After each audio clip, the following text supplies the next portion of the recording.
থেকে 200 থেকে 250 বছর আগে সেটা একটা গ্রাম ছিল, রায়সিনা ভিলেজ। বিরাট বড় রায়সিনা ভিলেজ ছিল। সেই গ্রামে অনেক মুসলিম সম্প্রদায়ের মানুষ থাকত। তাদের নামাজ পড়ার জন্য পার্লামেন্টের সামনে যে মসজিদটা আপনারা দেখতে পান, সেই মসজিদটা ওয়াকফ করা হয়েছে। তার জন্য কিন্তু কোনো দলিল নেই, মুখে বলে সেখানে ওয়াকফ করা হয়েছে,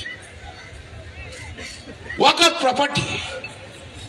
আর সেই মসজিদ 200-250 বছরের জন্য রয়েছে। সেই মসজিদে কে আসেনি নামাজ পড়তে? স্বাধীনতার আগে ভুট্টা থেকে আরম্ভ করে, ফখরুদ্দিন আলী আহমেদ থেকে আরম্ভ করে, আবুল কালাম থেকে আরম্ভ করে, ভারতবর্ষের বিশিষ্ট মুসলিম থেকে আরম্ভ করে, বিদেশ থেকে যারা এসছে তাদের থেকে আরম্ভ করে, আর সেই মসজিদে নামাজ পড়তো। আজ যদি আপনি সেখানে কাগজ না দেখাতে পারেন, তাহলে কি আর ওয়াকফ প্রপার্টি থাকবে না? কেড়ে নেবেন। আমি আমার ছোটবেলায়, আমার মনে আছে, আমার ছোটবেলা থেকে যখন একটু বড় হয়েছি, আমি তো বিভিন্ন জায়গায় ট্রান্সফারেবল ছিল আমার বাবার চাকরি, সে হরিপাল বলুন, পান্ডুয়া বলুন, আমি গেছি, পড়াশোনা করেছি। তো দরগা দেখা যায়, দরগা ছোট ছোট ছোট ছোট ছোট ছোট ছোট ছোট দরগা। আজ থেকে 30 বছর আগেও অনেক মসজিদ ছিল না, কিন্তু দরগা ছিল।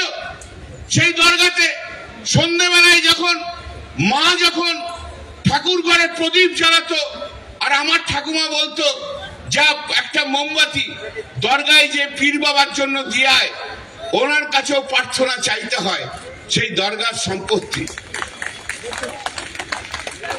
এই তো সিকিউরিটি। ছোট থেকে যে বড় হয়েছে এইভাবে, আজকে সেই চিন্তা ভাবনা থেকে সরে যাব কি করে? মা জ্বালাচ্ছে প্রদীপ ঠাকুর ঘরে, আর ঠাকুমার নির্দেশে 5-6 বছরের বয়সের ছেলে আমি দরগাতে যে প্রদীপ জ্বালিয়ে আসতাম, মোমবাতি জ্বালিয়ে আসতাম। আমরা এতটাই বিশ্বাস যে দরগাতে যে পীর বাবার, ওখানে পীর বাবাকে দেখি আর না দেখি, দরগাতে যে মাথা ঠেকালে সমস্ত কিছু আমাদের ভালো হয়ে যাবে, এই বিশ্বাস নিয়েই তো আমরা বড় হয়েছি। আজ ভারতবর্ষের বুকে কত দরগা রয়েছে বলুন তো? সেই কটা দরগায় আজ কাগজ আছে বলতে পারেন? আজ আপনি এমন একটা আইন নিয়ে আসছেন, সেই দরগাকে তুলে দিয়ে বলবেন এটা ওয়াকফ প্রপার্টি নয়, এটা মসজিদ নয়, এটা অন্য প্রপার্টি, ওয়াকফ প্রপার্টি নয়।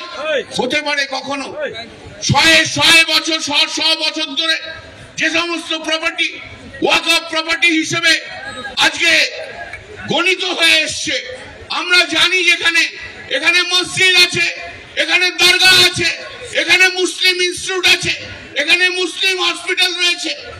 আজ তাদের কাগজ থাকুক আর না থাকুক, আপনি বাই স্ট্রোক অফ পেন আজকের এই বিল অনুযায়ী তার অধিকারকে কেড়ে নেবেন, এটা কি কখনো হয় নাকি?